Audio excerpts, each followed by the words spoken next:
चलिए आज integration of trigonometric functions की बात करेंगे। बहुत ही इंपॉर्टेंट टॉपिक है। अगर आप जेई के बारे में सोच रहे हैं या नीट के बारे में भी सोच रहे हैं, अगर आपने फिजिक्स करनी है, बढ़िया से करनी है, परफेक्ट करनी है, तो आज की क्लास आपके लिए बहुत इंपॉर्टेंट है। चलिए बिल्कुल बेसिक कंसेप्ट से मैं स्टार्ट कर रहा हूँ, उसके बाद PYQs जो जेई के लिए आते हैं, मेंस या एडवांस के लिए, या बोर्ड एग्जाम्स अगर आप देने जा रहे हैं तो उसमें भी ये बहुत काम करेगा। इंपॉर्टेंट क्वेश्चंस पे डिस्कस करेंगे। चलिए स्टार्ट करते हैं। चलिए तो बेसिक कंसेप्ट है यहाँ पे। हमने आपको इससे, अगर आपने बिल्कुल बेसिक नहीं समझ आया तो आप पिछली इसका जो एक फर्स्ट वीडियो आई है उसको आप चेक कर सकते हो। नेक्स्ट ये है। चलिए तो हम बात कर रहे हैं यहाँ पर इंटीग्रेशन ऑफ ट्रिग्नोमेट्रिक फंक्शंस। ठीक है, बहुत इंपॉर्टेंट टॉपिक है। अगर आपने 11th की ट्रिग्नोमेट्री बढ़िया से नहीं लगा रखी है तो एक बार उसको आप, उसके फार्मूले आप रिवाइज कर लो और तब आप इसको प्रॉपरली समझ पाओगे। फिर भी मैं बिल्कुल बेसिक कंसेप्ट्स लेकर के छोटे मोटे फार्मूले भी जो भी होंगे उनको भी डिफाइन करूँगा। चलिए स्टार्ट करते हैं। तो सबसे पहले हम बात करेंगे, एक क्वेश्चन के थ्रू स्टार्ट करेंगे इसको। लेट से मेरे पास एक क्वेश्चन है जो कि बहुत इंपॉर्टेंट क्वेश्चन है और कुछ बच्चे यहाँ पर एडवांस लेवल के भी होंगे जिनको ये क्वेश्चन ऑलरेडी आता होगा। ठीक है, कमेंट में आप लोग लिख करके मुझे बता सकते हो कितने बच्चे इस क्वेश्चन को सॉल्व कर सकते हैं। बहुत ही बढ़िया क्वेश्चन है। हाँ, ये फैक्ट है इन जनरल कि अगर आप इस क्वेश्चन को देखोगे तो डायरेक्ट आपको सॉल्यूशन नहीं मिलेगा। मैं यहाँ पे ट्रिकी क्वेश्चन ही ले रहा हूँ, जिन क्वेश्चंस में कुछ ना कुछ एक स्पेशल अप्रोच लगेगा। चलिए तो सबसे पहले हम लोग इसको सॉल्व करते हैं। क्या है पैटर्न इस क्वेश्चन के अंदर, ध्यान समझते हैं। देखो सबसे बड़ी बात यहाँ क्या है, जो ये एंगल है x है, यहाँ पर एंगल a है, यहाँ ट्वाइस के साथ ही चीज़ें हैं। बात समझ में आ रही क्या? ठीक है, तो ये ट्वाइस और एंगल का जो कॉम्बिनेशन है ना, वो परफेक्ट नहीं है। सबसे पहले सिमिलरिटी डेवलप करनी होगी इन क्वेश्चंस को सॉल्व करने के लिए। ट्रिग्नोमेट्रिक जो आइडेंटिटीज़ आपको पता है उसको हमें यूज़ करना है। चलिए तो हम बात कर लेते हैं सॉल्यूशन की। ठीक है, बहुत ध्यान से समझना इस चीज़ को। क्या करेंगे देखो ध्यान से। तो जो भी कुछ दिया होता है इसको हम आई लेट कर लेते हैं। तो आई इंटीग्रेशन, ठीक है। अब cos 2x का फॉर्मूला आपको ऑलरेडी पता है। तो cos 2x कितना होता है, देखो ये होता है आपके, देखो आपको एक चीज़ पता है ना, cos 2x का एक फार्मूला सिंपल सा है। वो फार्मूला होता है आपके पास cos स्क्वायर x, है ना, cos square x minus sine square x। भाई 10th क्लास के स्टूडेंट्स को पता होगा कि हमने cos square x plus sine square x is 1। उसी फार्मूले में अगर माइनस लगा दिया जाए तो ये cos 2x का फार्मूला हो जाता है। ये cos 2x का फार्मूला हो गया, इजंट इट। अच्छा, अब साइन को अगर मैं कन्वर्ट कर दूँ -1 माइनस cos स्क्वायर में तो कितना हो जाएगा, ये हो जाएगा आपका 2 cos स्क्वायर x, राइट, -1। ये तो मैंने इसको कन्वर्ट किया। सेम इसी प्रोसेस में मैं अगर cos 2a इस वाले को भी चेंज कर दूँ, आप इसे अल्फ़ा के साथ में क्वेश्चन आ सकता है, a है तो a के साथ में, आप कोई टेंशन नहीं लेना है। तो ये आ गया आपके पास cos square x minus x की ये क्या चीज़ है, a है या अल्फ़ा है, दैट डिपेंड्स ऑन यू। तो आप a ले लो, इसे जो भी है, ठीक है, ओके, अपॉन ये मेरे पास आ गया cos x minus cos alpha या a, राइट। हाँ, एक चीज़ ध्यान रखना कि ये जो चीज़ें होती हैं ये दो चीज़ों का मल्टीप्लाई होता है। हम एरिया की बात करते हैं, इंटीग्रेशन के थ्रू हम एरिया फाइंड करते हैं। अगर आपने मेरी प्रीवियस लेक्चर नहीं देखा हुआ है तो आप ज़रूर देखो उसको, और अगर आपको और डिटेल लेक्चर चाहिए तो आप मुझे कमेंट में लिखो, अगर पॉसिबल होगा तो मैं आपके लिए वो ज़रूर क्रिएट करूँगा। सही है, यहाँ तक समझ आया होगा। अब i इक्वल्स टू कितना हो जाएगा उसको देखते हैं। सिंपल सी कंडीशन, जो कटेगा काट देंगे उसको, और यहाँ पे 2 मेरा कॉमन आ जाएगा इंटीग्रेशन में, और अल्टीमेटली मेरे पास जो बचेगा वो बचेगा cos square x minus cos square a upon cos x minus cos a dx। ये dx के बिना काम नहीं होगा, ध्यान रखना, ठीक है। तो ये अल्टीमेटली आपके पास रिजल्ट आया इंटीग्रेशन। अब अगर आपको पता है एक property x square minus Y square equals to x plus Y, ठीक है, एंड x माइनस वाई, सिंपल है, पता है आपको। यूजिंग दैट प्रॉपर्टी और नीचे वाला चीज़ कैंसिल हो जाएगा और आपके पास बचेगा cos x plus cos square a। ठीक है ना, आपको समझ में आएगा इसमें एक मिस्टेक की है। ठीक है, तो वो मिस्टेक क्या है आप लोग खुद सर्च कर सकते हो। मिस्टेक है सिंपल, स्क्वायर नहीं आएगा क्योंकि हमने वो प्रॉपर्टी यूज़ करके उसको इरेज किया। राइट, समझ आया। अब मैं क्या करूँगा, सिंपली इंटीग्रेशन लगा दूंगा।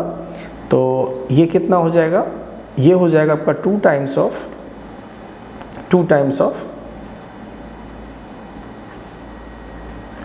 cos x dx plus 2 times of cos a dx। चलो भाई, बहुत ढेर सारे बच्चे हैं यहाँ पे, तो आप बता दो जल्दी से cos x का इंटीग्रेशन क्या होता है। ठीक है, तो ये आ जाएगा आपके पास 2 टाइम्स ऑफ sin x। ठीक है, और cos a का कितना होगा, cos a इंटू x। थोड़ा दूर रखना वरना ये एंगल मान लेता है तो वहाँ गड़बड़ होने लगती। That is your answer. समझ आया होगा बढ़िया से। चलिए लेते हैं next question. Okay, next question है आपका, बहुत ध्यान से देखना। ओके, बहुत बढ़िया सा क्वेश्चन आया। कितने लोग इस क्वेश्चन को कर सकते हैं। ठीक है, बहुत ही इंपॉर्टेंट क्वेश्चंस पर हम लोग डिस्कस कर रहे हैं, जो आपके प्रीवियस ईयर्स में बोर्ड्स में मिल जाते हैं, कभी जेईई मेंस में मिल जाता है। इंपॉर्टेंट क्वेश्चंस हैं जिस पर हम डिस्कस कर रहे हैं। राइट, चलिए तो अब जरा ध्यान से देखो ये क्या क्वेश्चन किस तरह से सॉल्व होगा। यहाँ पर है sin to the power 6x plus cos to the power x upon sin square x and cos square x। Very simple question. कैसे सॉल्व होगा ध्यान से समझते हैं। ओके, तो सबसे पहले हम क्या करेंगे वो चीज़ समझते हैं। देखो यहाँ पर एक प्रॉपर्टी होती है, अगर आपको पता है तो वेल एंड गुड, नहीं पता तो मैं बता देता हूँ। ये होती है, आपको पता होगा शायद कि a cube plus B cube equals to a plus B whole square minus 3ab a plus B. I think ये फार्मूला आपको अच्छी तरह से पता होगा। अगर ये फार्मूला नहीं पता है तो आप इसे याद कर लो, बहुत सिंपल सी कंडीशन है। राइट, ओके, तो सबसे पहले हम बात कर रहे हैं सॉल्यूशन की, और यहाँ पर आगे आपके पास, ठीक है, थोड़ा ध्यान से समझना है एक चीज़ को। तो a प्लस बी का होल स्क्वायर। राइट, तो आपको क्लियर हो रहा होगा यहाँ पर हमने साइन स्क्वायर, देखो इसको मैंने क्या लिखा, मैं यहाँ पर इस साइन स्क्वायर को और इस कॉस स्क्वायर को क्या लिखूँगा, इसको लिखूँगा साइन स्क्वायर x की पावर 3 और इसको लिखूँगा कॉस स्क्वायर x की power 3। You got my point. तो a cube plus B cube बन गया और इस तरह से मैं इसको ब्रेक कर दूंगा। आई थिंक आपको पूरा कॉन्सेप्ट समझ में आ रहा होगा। ये थोड़ा सा हल्का सा डिफ़िकल्ट टास्क है, लेकिन मैं फ़िलहाल आपको बता रहा हूँ। आई होप आप अच्छी तरह से एक चीज़ को समझ पाएंगे। तो यहाँ पर कितना आया, साइन x है ना, sine square x plus cos square x का whole square, whole cube, a cube plus B cube का होता है 1 प्लस बी का whole cube minus, right, 3 times of ab। a कितना है, साइन स्क्वायर x और b है आपका कॉस स्क्वायर x। यहाँ तक तो बिल्कुल मज़ा समझ में आया होगा। ओके, अब कितना है, sine square x plus cos square x। Right भाई, a cube plus B cube का एक फार्मूला ये भी होता है, a cube plus B cube है ना, इक्वल्स टू कितना होता है, a प्लस बी और a square minus B square, a square plus B square minus ab। Right, ये फार्मूला भी आपने सुना होगा, लेकिन ये फार्मूला अपने काम का नहीं रहेगा यहाँ पर। राइट, हमें यहाँ पर a प्लस बी चाहिए था, क्योंकि हमने पता है कि साइन स्क्वायर थीटा है ना plus cos square theta becomes 1 using this properties, इसलिए हमने इसको यूज़ किया। क्लियर हुआ कंसेप्ट क्या। ओके, तो नीचे कितना मेरे पास, यहाँ है मेरे पास साइन स्क्वायर x और कॉस स्क्वायर x dx। देखो इस क्वेश्चन को हम बहुत इजी वे में भी सॉल्व कर सकते हैं, लेकिन मैं उन इजी वेज में इसलिए नहीं जाना चाहता कि क्योंकि अगर एग्जाम में याद नहीं आया तो होगा नहीं आपसे। ठीक है, तो आपको ये ध्यान रखना होगा कि यहाँ पर अगर कोई क्वेश्चन आपको डिफ़िकल्ट लग रहा है तो उसके पीछे रीज़न ये कि एग्जामिनेशन में भी ये हो जाएगा, एग्जामिनेशन हॉल में क्वेश्चन छूटेगा नहीं, क्योंकि कुछ ट्रिक्स ऐसे होते हैं आपने लगाया पर्टिकुलर उस समय तो बहुत अच्छा लगा, बाद में आपसे नहीं होगा। और एग्जामिनेशन हॉल के अंदर की आपको स्थिति पता है, 2 क्वेश्चन हो गए तो आप ओवर कॉन्फिडेंस में, 2 क्वेश्चन नहीं हुए तो फुल डिप्रेस। पेपर आपको बिल्कुल नॉर्मल बेस में आपको पेपर सॉल्व करना, तो बिल्कुल नॉर्मल होकर के। राइट, समझ आया होगा। चलिए अब बात कर लेते हैं थोड़ा सा यहाँ पर हम क्या क्या करने जा रहे हैं, देखो ध्यान से भाई। अंदर जो वैल्यू लिखी है इस पूरे को मैं क्या लिखूंगा 1 माइनस, देखो इंटीग्रेशन तो हमें लगाना ही है ना। और चलो इसको मैं ले लेता हूँ और यहाँ पर मैं बड़ा ब्रैकेट ले लिया मैंने और ये सिचुएशन आ गई मेरे पास। ओके ये 1 हो गया, ठीक है ना, ये 1 हो गया, 1 का क्यूब हो गया, minus 3 times sign square x and cos square x D x, right. कुछ ज़्यादा ही बड़ा हो गया ये, मैं थोड़ा ठीक कर देता हूँ इसको, थोड़ा साफ सुथरा नहीं लग रहा था। ओके ध्यान से समझना ज़रा, मैं कराता हूँ आपको बढ़िया से, राइट। देखो इंटीग्रेशन ये आ गया मेरे पास 1 minus 3 sign square x and cos square x upon कितना आएगा, sign square x and cos square x D x. ये बात आपको समझ में आ गई बढ़िया से ना। आई थिंक आपको एक एक चीज़ बिल्कुल बढ़िया से समझ में आई है, ठीक है। आगे बढ़ते हैं, राइट। ओके तो अब क्या होगा, ध्यान समझते हैं भाई। आपको पता है अगर कोई चीज़ a प्लस बी है अपॉन सी है तो it can be written as a upon B plus b upon C, a upon C plus b upon C. Using this property this upon this and this upon this, क्या बनेगा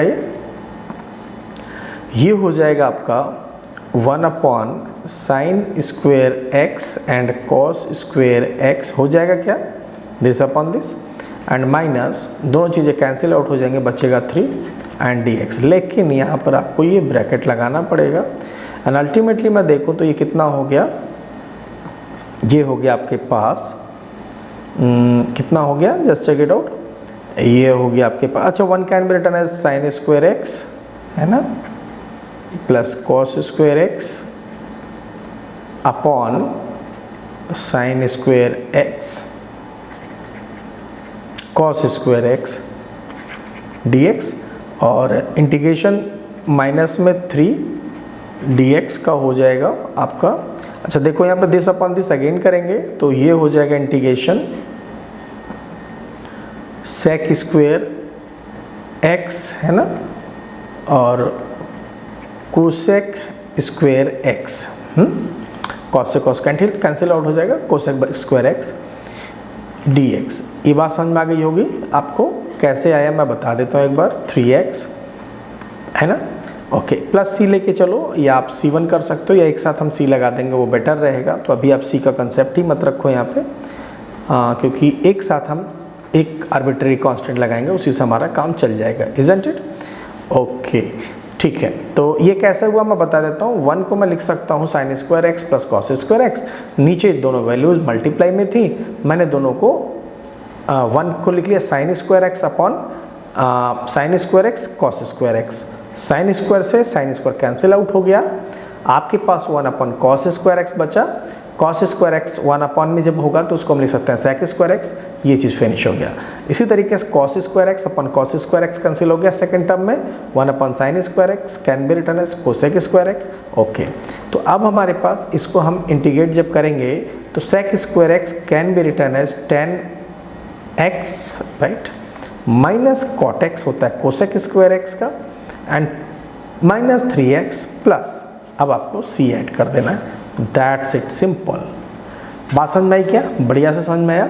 okay अब बात करते हैं एक बहुत ही बढ़िया से क्वेश्चन की जो कि बहुत अच्छा है। चलिए लेते हैं नेक्स्ट क्वेश्चन। चलिए तो अब बारी आई नेक्स्ट क्वेश्चन की जो बहुत इंपॉर्टेंट है, बहुत ध्यान समझेंगे। बहुत सिंपल सा क्वेश्चन, कैसे सॉल्व होगा ध्यान से देखते हैं। राइट क्वेश्चन दिख रहा होगा, integration tan inverse of sin 2x upon 1 plus cos 2x, simple सा क्वेश्चन, ठीक है। ओके तो हम यहाँ क्या करेंगे, सबसे पहला काम हमें आइलेट करना होता है, और integration tan inverse.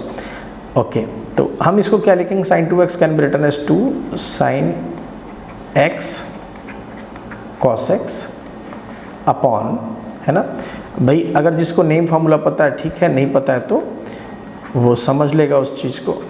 Name formula exam में नहीं लिखना, मैंने नाम दिया है इसको, अपने नाम की तरह याद कर लो। इस पर हम लोग करीब 2000 क्वेश्चन सॉल्व करते हैं लगभग। तो इसको लिखते हैं 2 cos स्क्वायर x एंगल, और अगर यहाँ माइनस है 1 माइनस कॉस 2x, ये दो फार्मूले से आपका काम हो जाएगा। 2 sin स्क्वायर एक्स, बस दैट्स इट। बस नहीं याद करने ढेर सारे फार्मूले, मोर देन सफिशिएंट, हर जगह यूज़ करते हैं। 1 + cos 2x, ठीक है। अगर किसी बच्चे को फार्मूला लिस्ट चाहिए तो मेरे को कमेंट में लिखेगा और मैं इसको सेंड कर दूंगा किसी भी वे से। ओके, अगर उसका मुझे कुछ नंबर या कुछ पता लगता है या वो टेलीग्राम या व्हाट्सएप पे मेरे साथ जुड़ जाए, I will provide the formula that is free of cost. तो ये हो गया मेरे पास, राइट, समझ आया होगा। dx हमने इतने छोटी चीज़ 1 + cos 2x can B 2 cos square x, है ना, और sin 2x can B 2 sin x cos x, right, समझ आ गया। 11th फार्मूला यूज़ किया। अच्छा, अब इसको लिखूँ तो मैं कितना हो जाएगा, tan इनवर्स ऑफ, राइट, ऊपर कितना बचेगा sin x, नीचे कितना बचेगा cos x, that's it simple dx, ठीक है। अब आपको पता है कितना हो गया। अच्छा, इंटीग्रेशन गायब हो गया, ओके, है इंटीग्रेशन, क्लियर है। ओके, तो कितना हुआ, ये बचा आपके पास x, क्योंकि sin upon cos tan x हो जाएगा, dx हो जाएगा। अब आप देखो कितना अच्छा सा सॉल्यूशन आया इसका, x²/2 + c। इसी क्वेश्चन को कुछ लोग बहुत ही कॉम्प्लेक्स वे में सॉल्व करते हैं। जब कोई चीज़ बहुत आराम से हो जाए तो उसके लिए फिर इतना कॉम्प्लेक्स में जाने की ज़रूरत नहीं है। बहुत ही आसान तरीके से मैथ सीखने के लिए आप इस चैनल को सब्सक्राइब कर सकते हैं, और जैसे ही आप इस पर बेल आइकन प्रेस करेंगे, जो भी वीडियो मैं डालूंगा इमीडिएट आपको मिल जाएगा। ओके।